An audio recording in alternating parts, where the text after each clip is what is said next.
Ir para a cruz é uma vitória. Mas na perspectiva da igreja mercadológica, ir para a cruz é uma derrota. Porque a vitória é prosperar, é ter. É conseguir não morrer. Então, na perspectiva do Evangelho, o vencedor não é quem vence, o vencedor é quem perde. É o paradoxo. Portanto, a gente tinha que parar com o discurso de vitória e ensinar o povo a perder. Porque na cultura em que a gente vive, ganha quem sabe perder. Aí você falou uma coisa interessante que para mim é onde reside todo problema. A crise da igreja institucional é existencial. Defina a igreja. Olha para o que você vê e defina. Impossível. Não tem intelectual, teólogo que diga o que é a igreja. Impossível. Ou seja, nós não somos, cara. Nós não somos. Que fruto esperar, seu Farner, do não ser? Pergunta qualquer filósofo. Não há fruto, e o que se vê não é fruto. E o que a gente vê não tem a ver com o Evangelho. A crise é existencial. E aí eu queria mostrar algumas realidades dessa crise existencial. Tem a ver com a nossa visão, Ari. Primeiro, a respeito do que seja igreja. Igreja é o lugar onde a gente vai. Igreja é isso aqui, ó. E o ministério bem-sucedido é quem consegue encher isso aqui. Então a gente usa toda a tecnologia, toda a estrutura de mercado, de marketing, para encher. E a gente gasta milhões de reais para encher isso aqui. A gente fica bonito, a gente investe na imagem. E o povo vem através dos comerciais que a gente faz. Porque igreja é um lugar onde a gente vai, não é mais uma comunidade que a gente é. Mas é exatamente o oposto. A igreja não precisa nem de templo. A igreja se desenvolve lá. Entre os pobres, sim, mas não só entre eles. Porque os mais pobres hoje são os ricos. São tão pobres, tão pobres, tão pobres, que tudo que tem é dinheiro. Se tirar o dinheiro, não tem mais nada, sujeito. Então a gente tem que estar no meio de todos eles, inclusive entre os ricos que são pobres e os pobres que são ricos. Mas para ir lá tem que sair daqui. Só que a gente não consegue sair daqui. Nós criamos estruturas tão poderosas e impressionantes que 90% do nosso recurso é para manter isso aqui, que é o prédio. Estamos trabalhando para prosperar nisso aqui, que são os títulos. E para fazer transbordar isso aqui, que é sucesso. Aí não temos tempo para mais nada. Sentar à mesa para comer pão, não dá tempo. A gente tem que estar correndo, tem mais o que fazer. Nós somos empresários.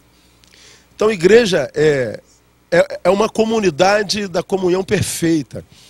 Para que Jesus plantou a igreja? Para que o mundo, quando quisesse aprender ao que é conviver de forma saudável, relações humanas, governamentais, de justiça, olhasse para aquele povo que ele chama de Bíblia e falou: quer aprender o que é ser comunidade perfeita?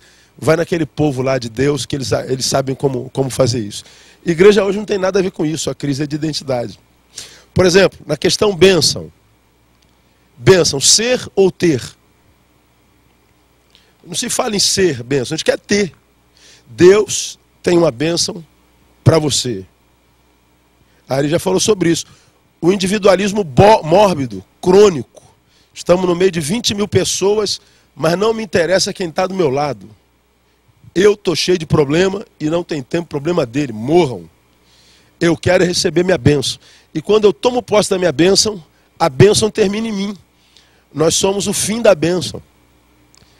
São pessoas que dizem ter fé, mas uma fé parasitária, humanista, cujo único beneficiário dessa fé é ele.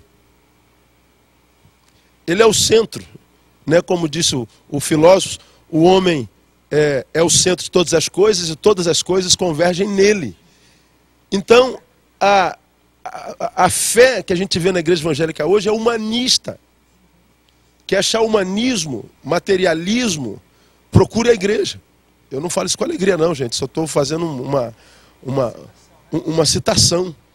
A bênção não é para ter, é ser. Quando você vai a um padeiro, você espera encontrar pão. Vai num doceiro e espera encontrar doce. padeiro produz pão. E o pão para os outros. O doceiro produz doce. O abençoado produz bênção. Ele abençoa. Como o padeiro abençoa com pão, o doceiro com doce, o abençoado com bênção. Então, abençoado não é quem ajunta, é quem compartilha mais. É crise de identidade. Serviço, por exemplo. Quando a igreja fala em serviço, a gente fala em gerar vitória na vida do povo. Venham e estão aí as campanhas. A gente só está preparando o povo para vencer. Ninguém vence sempre. A gente ora e o nosso parente morre. A gente ora para passar no concurso e não passa. A gente passa para Deus curar o filho e Deus leva o filho. A gente pede para Deus para emagrecer e a gente morre gordo. A gente pede para... Pois é, cuidado com isso, não é verdade? Então, a gente não ganha sempre. O papel da igreja não é ensinar o povo a vencer só. É ensinar o povo a perder com dignidade. O Senhor é meu pastor e nada me faltará. Deitar-me faz a verdes pastos. E olha só, guia-me nas veredas da justiça. As veredas são cercadas de justiça. Na vereda eu perco, na vereda eu ganho. Se eu ganho, não me ensoberbeço. Se perco, não me mediocrizo. Não viro um pústula, um pobre coitado. Entendo que na alegria ou na tristeza eu sou de Deus. O Senhor deu, bendito seja o nome do Senhor. O Senhor tomou, bendito seja o nome do Senhor. Há erro no serviço. Deus. O que é Deus? É muito maior do que isso que a gente vê na televisão. Que é um ser superpoderoso que tem que fazer tudo o que eu quero. Não é isso. Deus é um ser superpoderoso que me prepara para viver tudo o que Ele quer, inclusive quando o que Ele quer não é o que eu quero. Então, Ele não é meu servo, eu sou servo dEle. E vivo, a razão da minha vida é fazer com que Ele, quando olhe para mim, sorria e não chore. Agora, para eu ter uma relação dessa com Deus, eu tenho que me apaixonar por Ele de tal forma que nada no mundo se torne mais importante do que Ele. A gente não ensina isso na igreja. Deus é alguém que eu procuro como supermercado quando a minha despensa está vazia. Então, o Deus da igreja não tem nada a ver com a gente quase. Então, a crise é de identidade. Ou seja, a gente vê frutos que analisados parece não tem nada a ver com a árvore. Então, se o fruto não condiz com a árvore, então o problema está na árvore. Porque uma jaqueira nunca vai dar manga. Não tem como. Se deu, está errado. Então, se a gente vê frutos na igreja que não condiz com a igreja, então não é igreja. A despeito do que a gente vê nas placas dos seus prédios. Então, acho que está na hora da gente imaginar que nem tudo está perdido. Se não para uma ala. A igreja não precisa de prédio, a igreja não precisa de televisão, não precisa de rádio, não precisa de tecnologia. Nós não precisamos de presidente crente. A gente só precisa de crente que seja tão espiritual na palavra que aprenda a ser humano. Porque a nossa dificuldade é ser humano. Ser humano como ser humano tem que ser, como Ari diz, olha para esse cara e não quer tirar nada dele, só quer ajudar que ele seja o melhor ser que ele possa ser. E a minha alegria está no ajudá-lo a fazer isso. E a recompensa vem de Deus. Vem na significância, minha vida é útil. Agora, se eu faço esperando ter uma bênção de Deus, se eu dou o dízimo de R$100 esperando ter 200 em troca, tem nada a ver com o evangelho. É segundo as intenções, como Deus trabalha com a intenção, então Deus não trabalha com a gente. O que a gente vê acontecendo muitas vezes não é de Deus. Agora, difícil é ter coragem para pregar isso do púlpito, difícil é ter coragem de pregar contra o sistema e ser isolado, taxado de... seja lá do que for. Isso também é uma deficiência, a gente cai no farisaísmo. Porque a gente deixa de dizer a verdade com medo da nossa imagem. Quem deixa de dizer a verdade com medo da imagem, está adorando imagem. Adorar a imagem é idolatria. Então, somos idólatras. Nos preocupamos com o que pensam da gente.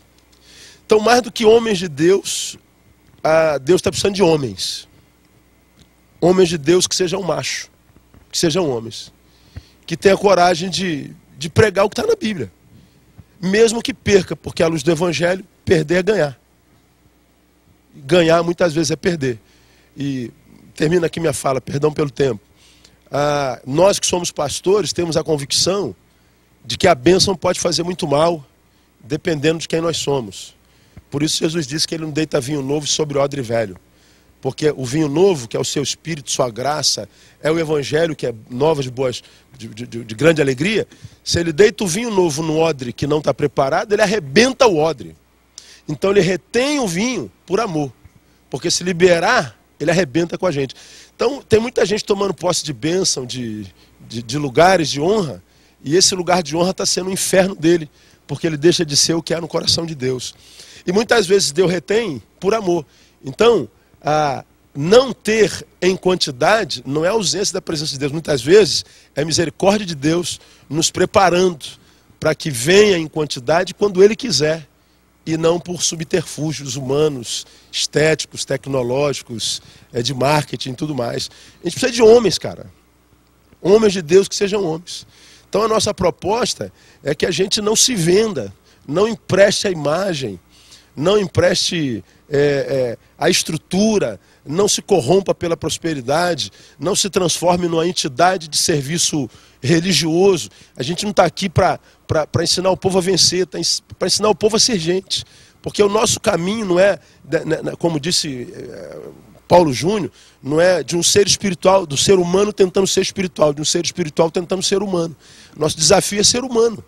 Ser espiritual é isso que a gente está vendo aí, que tem quase nada a ver com a humanidade. Nosso desafio é ser humano. Você falou, eu prefiro Jesus homem do que o Jesus Deus, porque com Jesus homem eu tenho muito em comum. Dores, alegrias, frustrações, traições. Com Jesus Deus eu não tenho quase nada. E o bom disso o que é?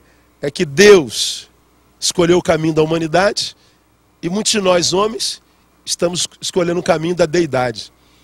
Caminho inverso de Deus. Aí a gente quebra geral.